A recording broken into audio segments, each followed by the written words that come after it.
Hola a todos los suscriptores de Biología para Curiosos. Hoy nos encontramos en el segundo video del canal y vamos a continuar con los análisis profundos de los ensayos o libros de Yuval Noah Harari. Como pudieron ver, el primer video que se subió al canal fue un análisis profundo de Sapiens, de animales a dioses. Y bueno, hoy vamos a continuar con Homo Deus, breve historia del mañana. Podríamos más adelante también seguir con los análisis de sus obras como 21 lecciones para el siglo XXI, Nexus o también Imparables con sus ilustraciones.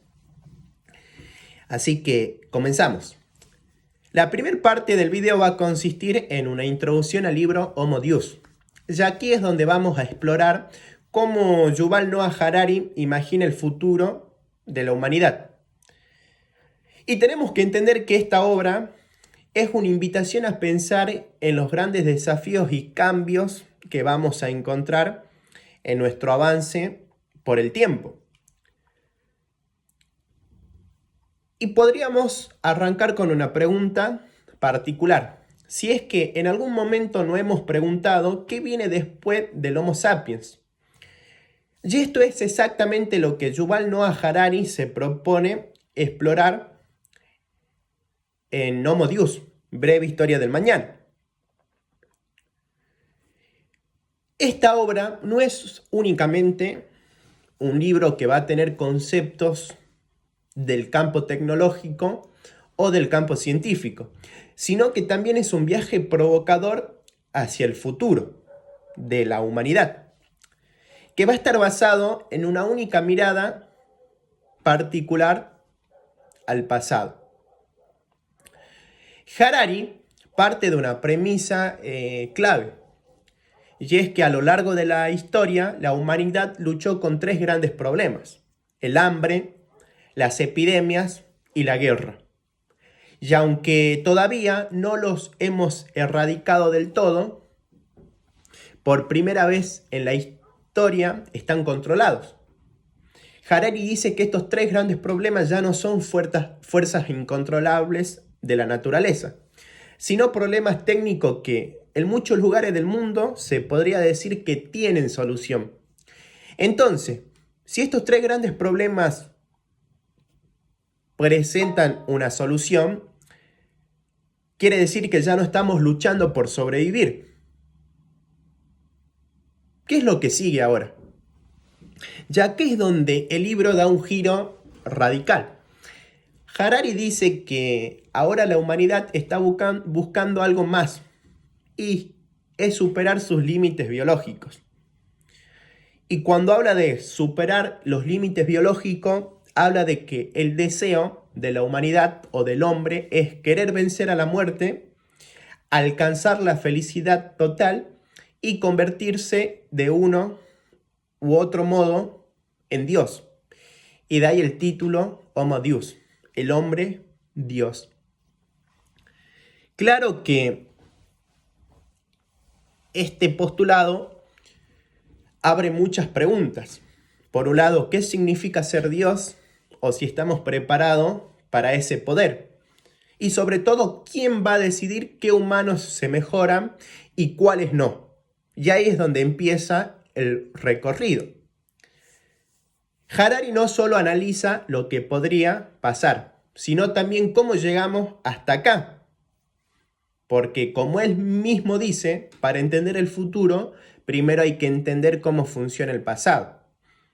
Y en este libro vamos a hablar de biotecnología, de inteligencia artificial, de algoritmos que te conocen mejor que vos mismo, pero también de religión, de filosofía y de historia. Porque en el fondo, esta obra es un espejo y nos muestra en qué creemos hoy, qué nos mueve y qué podríamos llegar a ser mañana. Y lo más inquietante de toda esta parte introductoria es que muchas de las cosas que Harari plantea ya están pasando. Ahora saltamos a la siguiente diapositiva.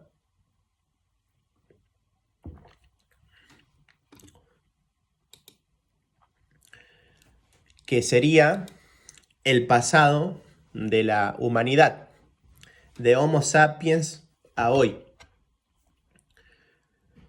Pueden ver ahí 3 apartados: Homo sapiens domina, luego la revolución agrícola y las religiones y mitos, que en el primer video lo hemos analizado profundamente, así que están invitados.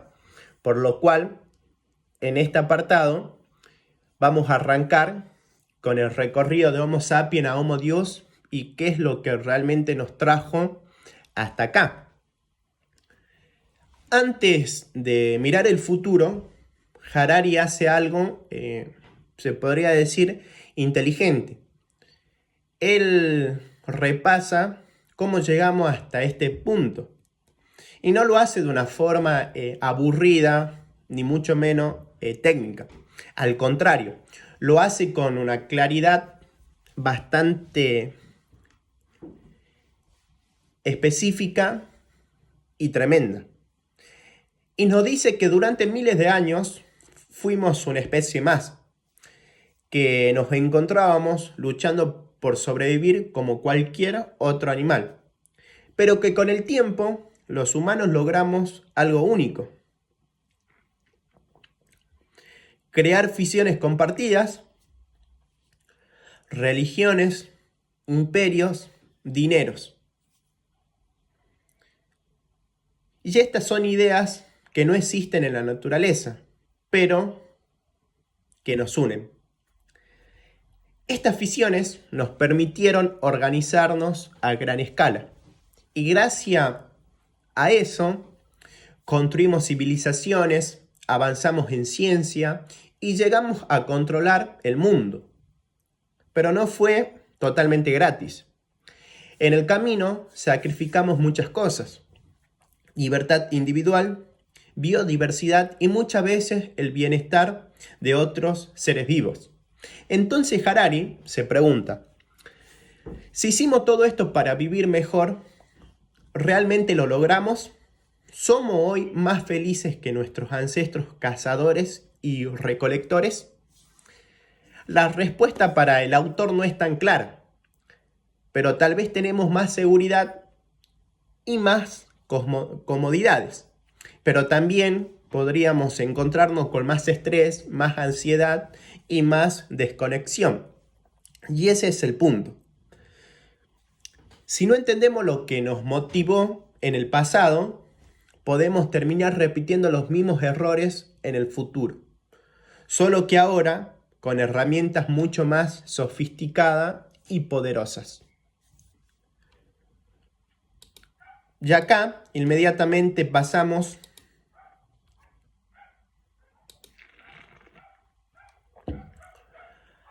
a la diapositiva 3. Perspectivas futuras.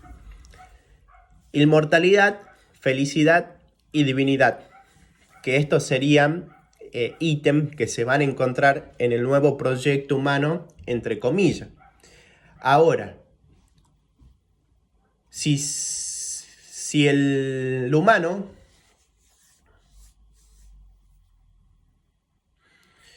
¿qué es lo que lo motiva y qué es lo que quiere el ser humano del futuro? Harari lo va a resumir en 3 grandes objetivos. Primero, la inmortalidad. Y esto quiere decir que ya no queremos morir. Y aunque suene a ciencia ficción, hay laboratorios y científicos que trabajan hoy mismo para retrasar o incluso detener el envejecimiento del cuerpo humano. Empresas que se encuentran en Silicon Valley invirtiendo millones y millones con la única finalidad de vencer la muerte. Lo segundo sería la felicidad. O sea, acá pongo artificial porque, sin embargo, queremos ser felices todo el tiempo. Y buscamos esa felicidad en la neurociencia, en los psicofármacos y en las interfaces cerebro-computadora. La idea de mejorar nuestras emociones químicamente ya no es un tabú, es un proyecto en marcha. Y el tercero sería la divinidad. Queremos crear vida, modificarlas, combinarlas con tecnología. Y Harari lo llama el surgimiento del Homo Deus. El ser humano que se convierte en algo más que humano. Pero este apartado plantea dilemas éticos enormes. Y serían, ¿quién decide qué es una mejora? ¿Qué pasa con los que no pueden acceder a esas tecnologías? ¿Y qué valor tendrá una vida humana si podemos crear nuevas formas de inteligencia? Y sobre todo, ¿seguiremos siendo humanos o seremos algo distinto?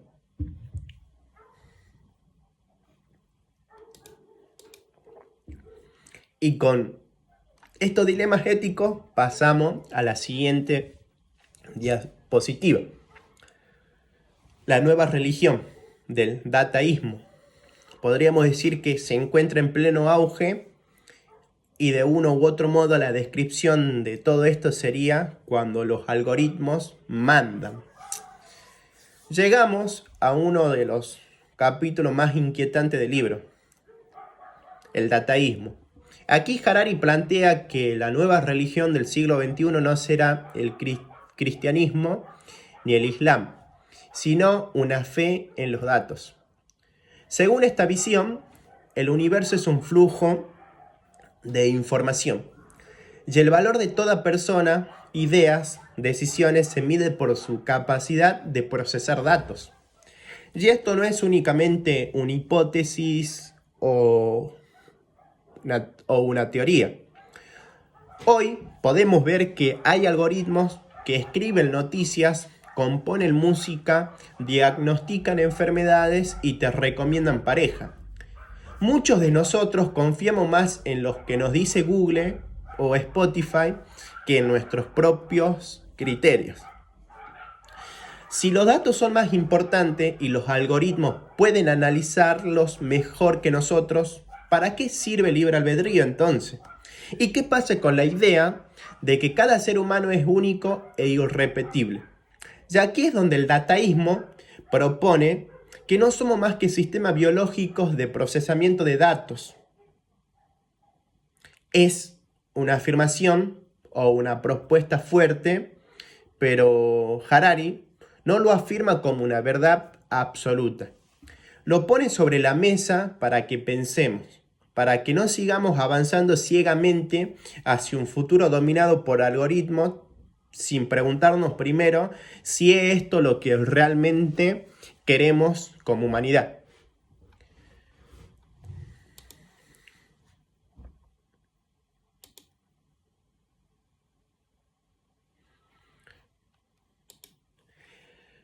Luego, vamos a la siguiente imagen que consiste en una pregunta bastante fuerte. El fin del Homo sapiens. Y es un dilema que lo podríamos usar a modo de ir finalizando el análisis. En los últimos capítulos, Harari se pone en un modo filosófico y te deja y nos deja pensando sobre lo que él plantea.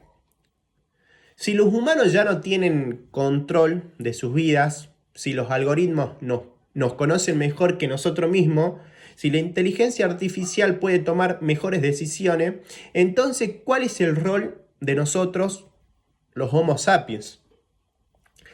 Ya aquí ya no hablamos de un cambio de estilo de vida, hablamos de una posible extinción cultural o incluso biológica. Porque si creamos algo más inteligente que nosotros, más eficiente, ¿por qué seguiríamos siendo relevantes? Y lo más inquietante de todo esto es que Harari no lo plantea como una tragedia, lo plantea como una posibilidad. No dice si está bien o está mal, solo dice esto puede pasar. Entonces nos deja con una pregunta potente. ¿Qué queremos que pase? Porque al final, la historia del mañana todavía no está escrita. Y aunque no tengamos el control absoluto, todavía podemos decidir qué caminos queremos explorar y cuáles deberíamos evitar. Tal vez no podamos convertirnos en dioses, pero sí podemos ser más conscientes de nuestras decisiones. Y esto es importante, porque en un mundo donde los datos lo son todo, ya es un acto de resistencia.